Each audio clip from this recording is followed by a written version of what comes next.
The system's puppets are selling us a lie about data centers, and they're using our own resources to fund it as well. Look at what just happened in Knox County, Tennessee, as the politicians stood up and unanimously voted for a 1-year moratorium on data centers. They want you to think they're listening to the citizens, and they want you to believe they're stepping in to regulate the sudden surge of massive server farms devouring our land, but don't be fooled by the theater of a unanimous vote.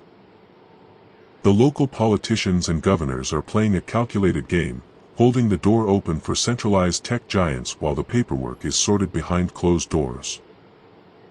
They look into the cameras and try to sell these massive facilities as a necessary part of everyday life, and like in Knox County, they tell their citizens that this explosive infrastructure boom is just to keep our smartphones running, to keep our email sending, and to maintain the tech we already use every day, but that's an absolute lie.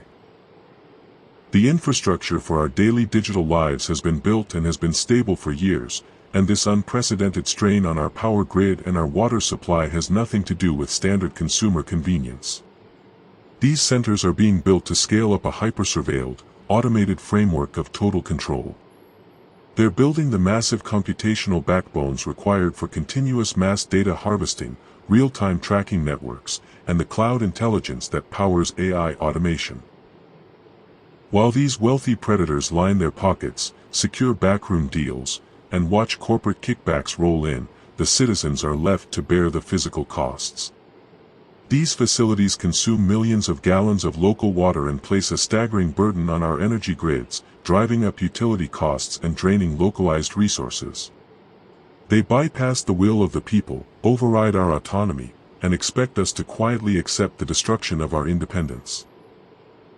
They don't want communities to be self-sufficient, but they want us entirely dependent on their centralized grid. It's time we all look past their narratives, reject their manufactured consent, and stop letting them trade our resource sovereignty for a system of total surveillance.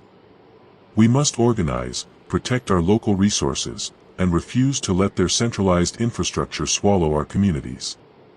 We do not forgive, we do not forget. Anonymously Enlightening out.